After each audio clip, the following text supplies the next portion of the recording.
Here we go. Boy, starting with the New York Jets, that number 6 spot has been pretty good to them the last couple of years. We had, Leonard Williams slipped to them a couple of years ago, and then Jamal Adams, a guy we talked about maybe top 2 or 3, ends up there at 6. My number 2 overall player to get him at 6, all the way down. I like what the Jets did in this draft. Marcus May, another safety. I think Leggett is underrated as a tight end, was a great value pick. I give him an A- here for what they're able to accomplish. I think it was a really solid look. They didn't get the quarterback. A lot of people ding them on that. But Jamal Adams, start right there.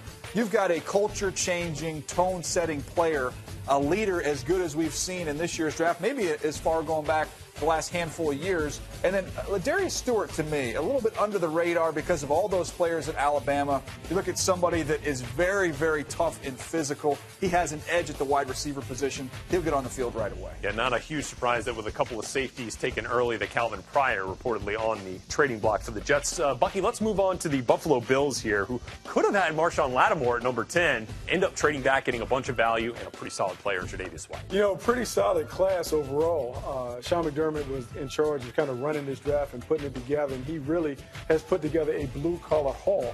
This is a team that really needed to make up ground and get some solid players so they could kind of finally make the playoffs. It's been almost 2 decades. I need to see him get in the playoffs. Yep. Tre'davious White was one of my favorite players in the draft, and he's a plug-and-play player, meaning from day one I think he can step into the starting lineup. Is he a true number 1? I don't know, but he is a solid starting cornerback that could play that position for a decade. And then when you go down a little further, the next round, they're going to get Zay Jones. Zay Jones has really checked off the boxes throughout the pre-draft process and really finished with a bang. When we saw him at the Senior Bowl, outstanding route runner, great hands, has more speed than we anticipated, and that showed up in the combine. This is a solid player to go on the opposite side of Sammy Watkins. I like what the Buffalo Bills have done. Yeah, and an interesting selection since the Bills decided to decline Sammy Watkins' 5th-year option as a former first-round pick. Moving on to the Miami Dolphins here, DJ. Defense, defense, defense. The name of the game, they get a player at each level of the defense in the first 3 rounds. Yeah, did a nice job. You get an edge rusher, you get a talented inside linebacker, a gifted, tall, height, weight, speed corner. This, to me, though, Asiata, I think, can be a day 1 starter at guard. I gave him a B overall for their effort, what they were able to accomplish. I focus on those top first 2 picks you mentioned, though, that front 7. Need to get more athletic.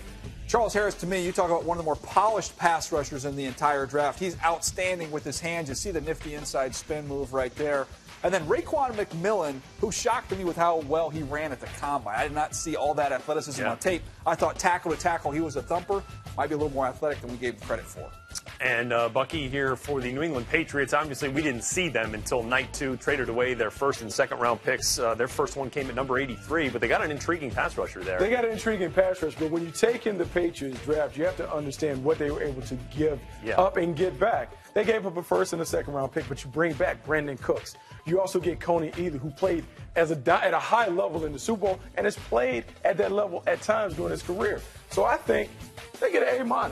They get an A- because they have proven commodities. Brandon Cooks, in particular, is a guy that should be a star in that offense. Tom Brady finding him on those catch-and-run plays, he can take their offense up to another level. And then you talk about Derek Rivers, the guy that they took in the 3rd round. He is someone that a lot of people were fascinated about, coming out of Youngstown State. Outstanding speed and quickness off the edge, high revving motor. This is a guy that strikes me as a traditional Patriots pick, someone that's going to come in, fill the role, and eventually be a solid pass rusher for them, something they desperately needed with the other thing. Okay, so what's the number grade? I'm going to go solid 92. I think 92. That puts you in the A- range. It certainly would. And again, this is just you're looking at just first 5 rounds worth of picks here. Could see those 6th and 7th round picks make some impact as well.